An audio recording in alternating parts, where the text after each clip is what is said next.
Yeah, real quickly, I'd like to kind of look back a little bit before we look forward for the rest of the day and the content and our speakers. Um, this is my 10th year, or at the end of this year will be my 10th year as CEO of Encompass.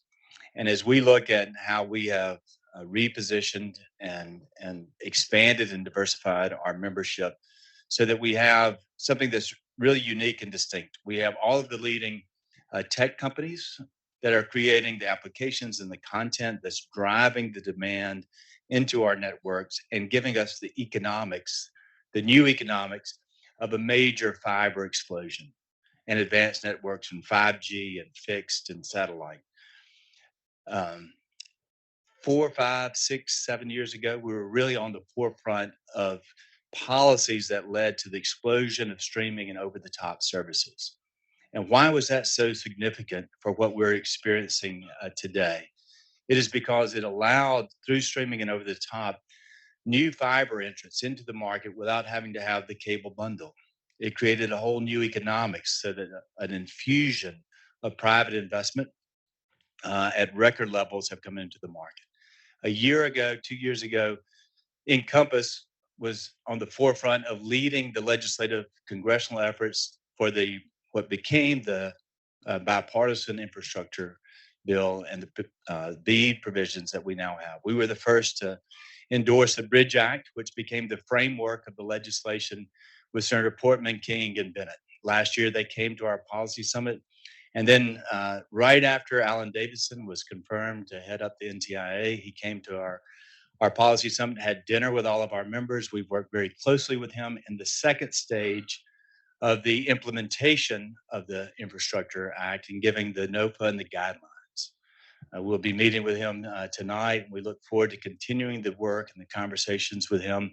But we now hit the most critical stage of this massive, historic, transformational $65 billion of affordability and connectivity in the broadband bill.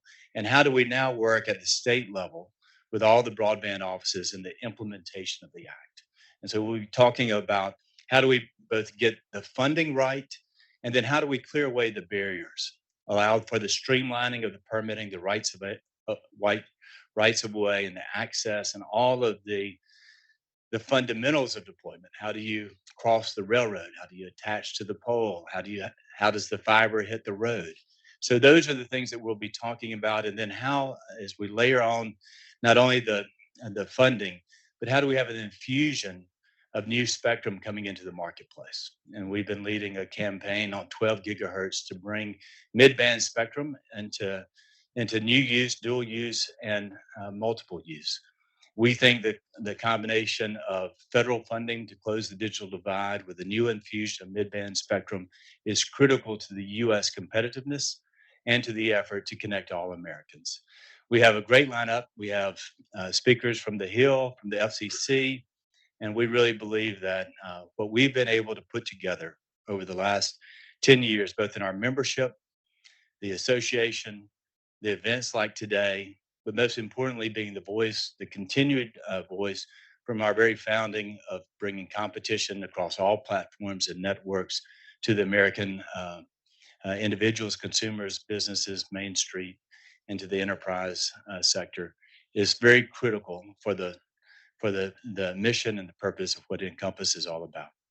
Now I'm going to turn it over to Angie Cronenberg, and she's going to talk through the policy priorities that we have this year and what the policy team is going to be working on. And then, after that, we have an all-star lineup of key members, the FCC commissioners, and we should have a great day. So thank you all very much.